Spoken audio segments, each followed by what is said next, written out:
Hello everyone, আসসালামু আলাইকুম। Welcome to another video. আশা করছি সবাই খুব ভালো আছেন। আমিও খুব ভালো আছি।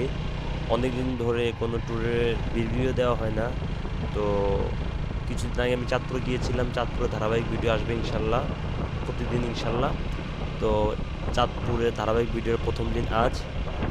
আজকের ভিডিওতে জানাবো আপনাদেরকে আমি যে চাঁদপুর যেতে আমি কিভাবে গিয়েছি এবং কত টাকা আমার খরচ হয়েছে।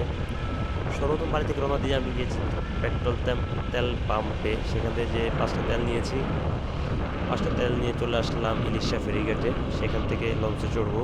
লঞ্চে চড়ে মধু চৌধুরী হাট যেয়ে ওখান থেকে ফরিদগঞ্জ বা রায়পুর ফরিদগঞ্জ হয়ে চাঁদপুর যাব।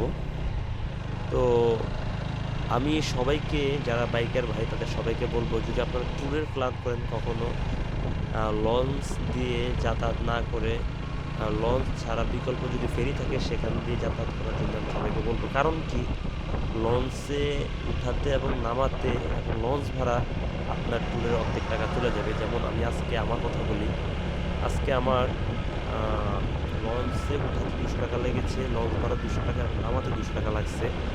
টোটাল 600 টাকা আমার এখানে কিন্তু চলে গেছে। টোটাল যদি আমি এটা ফেরিতে ব্যবহার করতাম, আমার 50 করে 100 টাকা বা 150 টাকা যেত আমার টোটাল ফেরি ভাড়া সহকারে।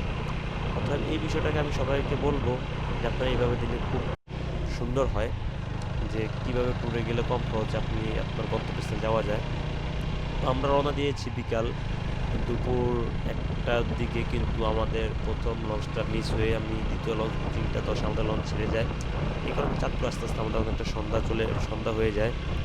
তো আশা করছি সবাই দ্বিতীয় ভিডিওটা অবশ্যই আর্লি পেয়ে যাবেন ইনশাল্লাহ। এ পর্যন্ত আপনারা ভালো থাকবেন, সুস্থ থাকবেন আশা করছি। যদি আমার ফেসবুক পেজ থেকে দেখে থাকেন তাহলে আমাকে ফলো দিয়ে রাখবেন পরবর্তী ভিডিওগুলো দেখার জন্য। আর যদি ইউটিউব থেকে দেখে থাকেন সাবস্ক্রাইব করবেন। টিকটক থেকে দেখে থাকলে অবশ্যই ফলো দিবেন। আর ইনস্টাগ্রাম, টুইটার যদি দেখে থাকেন অবশ্যই আমাকে ফলো দিয়ে যাবেন ইনশাল্লাহ। ভালো থাকবেন, সুস্থ থাকবেন, আশা করছি সবাই ভালো থাকবেন। আসসালামু আলাইকুম।